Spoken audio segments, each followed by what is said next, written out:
पता चला 16,100 राजकन्याएं इसके कारागार में बंद नहीं। द्वारकाधीश श्री कृष्ण वहां पहुंचे और सभी राजकन्याओं को उसके कारागार से मुक्त किया।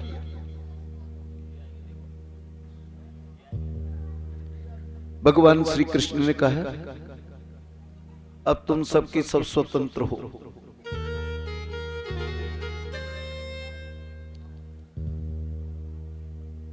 आप सबके सब अपने माता पिता के घरों में वापस चली जाओ।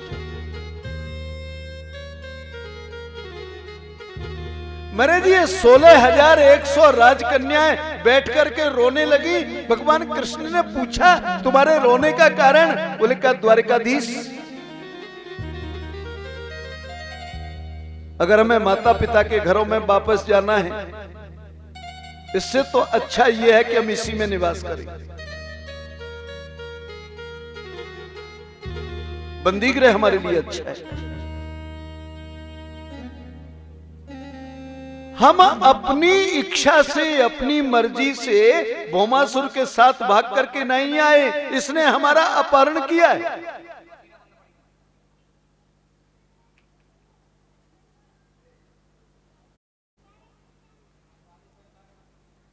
उन कन्याओं ने उत्तर दिया, श्री कृष्ण आप जानते हो समाज कैसा होता है।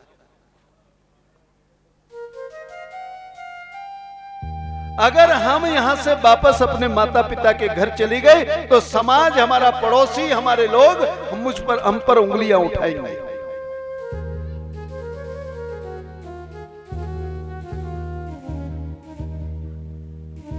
समाज के सब लोग हमारे ऊपर उंगलियां उठाएंगे, कहेंगे ये वही लड़की है, ये वही लड़की है जो घर से भाग गई थी। जबकि हमने ऐसा कोई अपराध नहीं किया है, कोई पाप नहीं किया है। लेकिन समाज जो है ना, ये समाज पुरुष प्रधान है, समाज स्त्री प्रधान नहीं है। समाज की आदत है ये स्त्रियों के ऊपर उंगलियां उठा सकते हैं, लेकिन कभी अपने जीवन में झांक करके नहीं देखते, अपना जीवन नहीं देखते। कोई लड़का समाज में कैसा भी अपराध कर दे, समाज उसके ऊपर उंगली नहीं उठाता। अगर लड़की घर के बाहर एक रात भी रह गई तो समाज अनेकों बातें बनाना शुरू कर देता है।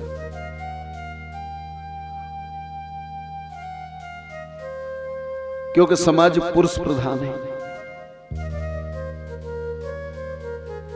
समाज में कहीं कोई लड़की कोई अपराध नहीं करती है। अगर समाज में अपराध करती है कोई स्त्री या महिला या लड़की, तो उसके लिए पुरुष ही प्रेरणा देता है, पुरुष ही प्रेरित करता है।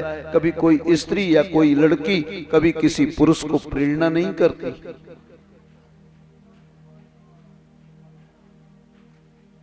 बोले कहा हमको समाज से डर है।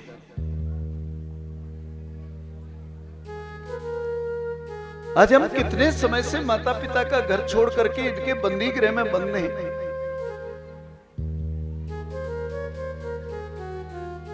हमारा पक्ष करने वाले समाज में बहुत कम लोग आपको मिलेंगे,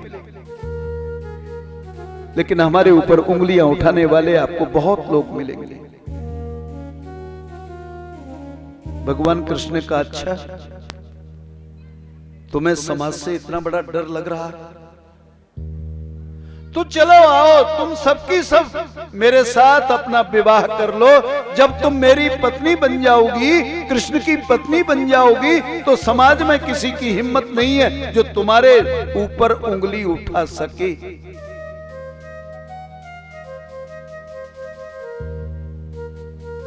अजी साहब, कृष्ण ने तो बहुत विवाह किए। श्री कृष्ण ने बहुत विवाह इसलिए नहीं किए थे कि उन्हें बहुत बड़ा संसार बसाना था। ये 16,100 विवाह करना तो कृष्ण की मजबूरी थी, ये सत्यता थी। अगर श्री कृष्ण ने 16,100 राजकन्याओं को छोड़ देते, वो समाज में वापस लौटती, कुछ तो उनमें से आत्महत्या कर लेती। कुछ राजकन्याएं मृत्यु को प्राप्त हो जाती, आत्महत्या कर लेती, और कुछ समाज को ही नष्ट करती, समाज को ही बिगाड़ती, समाज में अनर्गल स्थिति पैदा करती। भगवान श्री कृष्ण ने इस बात को गहराई से सोचा, समझा। जब इन राजकन्याओं ने स्पष्ट कर दिया कि यदि हम समाज में जाएंगे तो परिणाम क्या होगा, समाज हमें कभी स्वीकार नहीं करेगा, कैसा भी स्वीकार नहीं करेगा।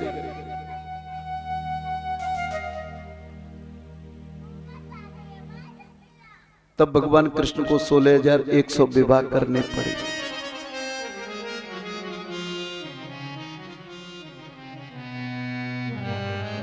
अपना घर संसार चलाने के लिए कृष्ण ने 16,100 विवाह नहीं किए थे।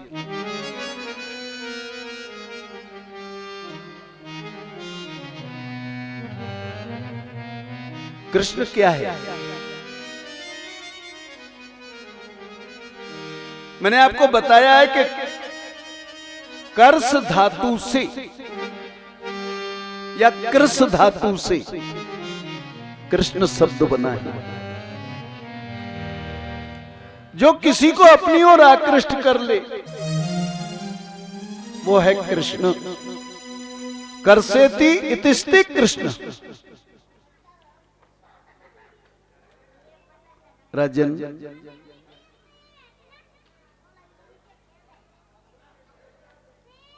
कृष्ण है वेद ज्ञान। वेद से हमको ज्ञान मिलता है, और वेद में क्या है? वेद में ऋचाएं होती हैं।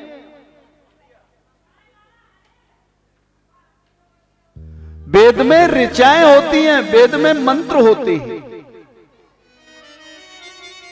उस जमाने में वेद की 16,108 ऋचाएं मिलती थी।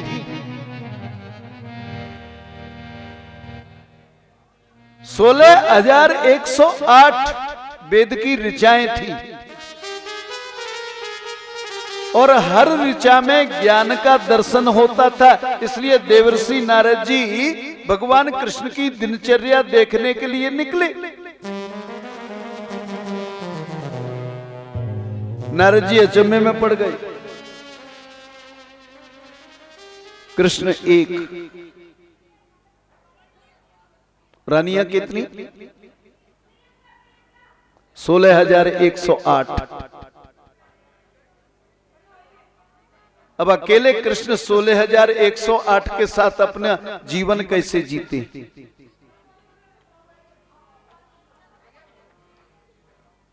नारद जी ने देखा कृष्ण किसके घर में रहते हैं।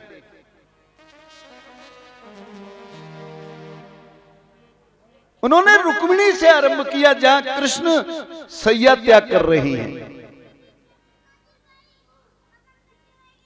महाराज एक रानी का घर नहीं छोड़ा, उन्होंने श्री कृष्ण को हर रानी के राजमहल में पाया। हर एक रानी के।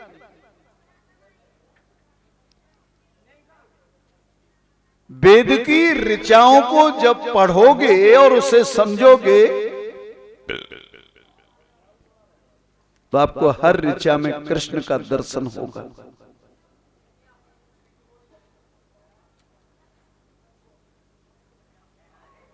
चल रहा है ना? हर ऋचा में कृष्ण का दर्शन।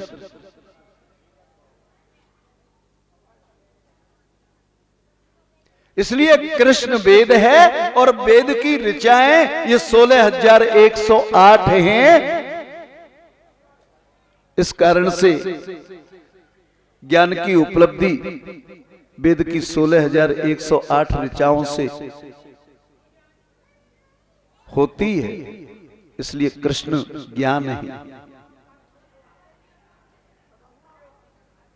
दोनों ही कारण है। आप सामाजिक देखो तो कृष्ण ने कोई संसार को बढ़ाने के लिए विवाह नहीं किया था।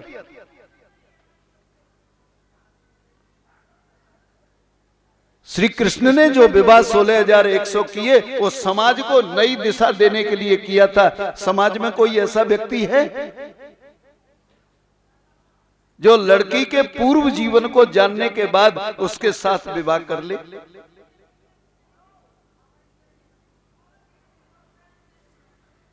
हालांकि अभी समाज में परिवर्तन आ गया है, अब इन बातों पर विचार नहीं किया जाता, अब नहीं करते, लेकिन हमारे क्षेत्र में तो अभी भी करते हैं।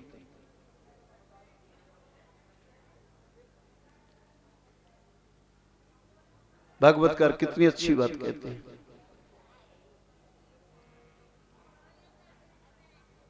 हमारा समाज अभी इसमें सुधार की स्थिति पैदा नहीं कर रहा। वो लड़की का चरित्र जानना चाहता है, उसका सर्टिफिकेट चाहता है। अगर कहीं कह दे तुम्हारे बेटे का चरित्र सर्टिफिकेट कैसा है, तो कोई बोलेगा नहीं, कुछ कहेगा नहीं।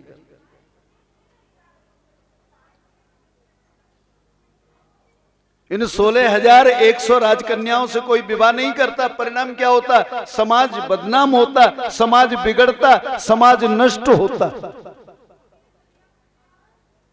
तो कृष्ण ने 16,100 जो विवाह किए ना, वो उनका जीवन सुधारने के लिए, उनका जीवन बनाने के लिए, उन्हें समाज में स्थान दिलाने के लिए विवाह किया था।